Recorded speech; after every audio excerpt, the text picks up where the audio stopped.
The last tenant. Lena had just broken up with her long-term boyfriend, drained her savings paying his half of the rent, and needed out.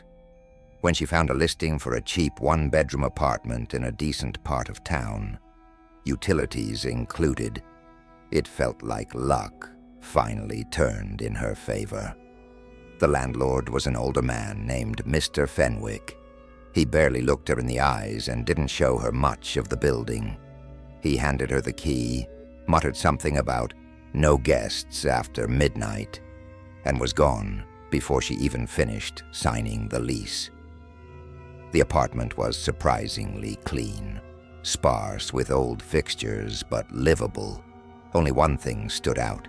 In the bedroom, nailed shut and painted over, was a narrow door in the far corner of the wall. It was maybe 5 feet high, a utility crawl space, she guessed. That night, she barely slept. The apartment was too quiet, not peaceful, too quiet, like the silence had weight. Around 2:30 a.m., a soft tapping woke her up. It was coming from inside the bedroom wall, right where that sealed door was. Lena sat upright, heart thumping. It was faint, rhythmic, almost like someone gently knocking from the other side. She told herself it was the pipes. Old buildings made noise. It was probably mice or the heater kicking on. But the tapping came again the next night, and the one after that. Always around 2:30 a.m., always from inside the wall. On the 4th night, it changed. The knocking stopped. It was replaced by something worse. Whispering. Lena couldn't make out words, just breathy murmurs bleeding through plaster and paint. She recorded it on her phone, but playback was useless, just static. Still, she wasn't imagining it. She started sleeping on the couch with the TV on. By the end of the week, she confronted Mr. Fenwick. "That door in the bedroom," she said. "What's behind it?" He hesitated. "It's sealed. Just a maintenance space," he muttered. "You don't need to go near it. I hear noises, voices." He stared at her, eyes tired. "Don't open it. That's all I'll say." "I couldn't even if I wanted to. It's nailed shut." Mr. Fenwick shook his head slowly.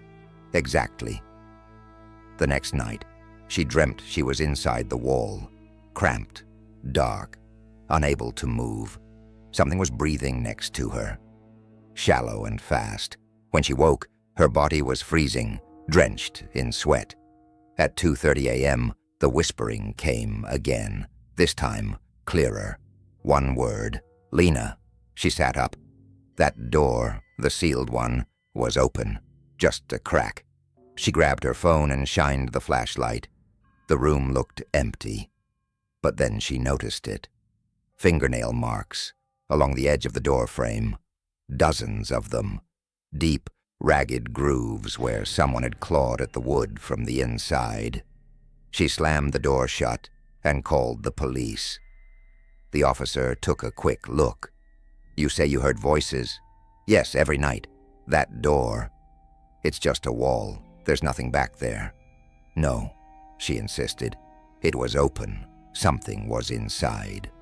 But when she checked again, the door was sealed, nailed shut like it had never moved. No claw marks, no cracks. The officer left after telling her to get some rest. That night, Lena packed a bag. She didn't care if she lost her deposit. She was leaving. But before she could step out, her phone buzzed. A notification, new voicemail. It was blank, just static. Then, "Don't go. I finally found you." Her phone slipped from her hands. Behind her, the bedroom door creaked open.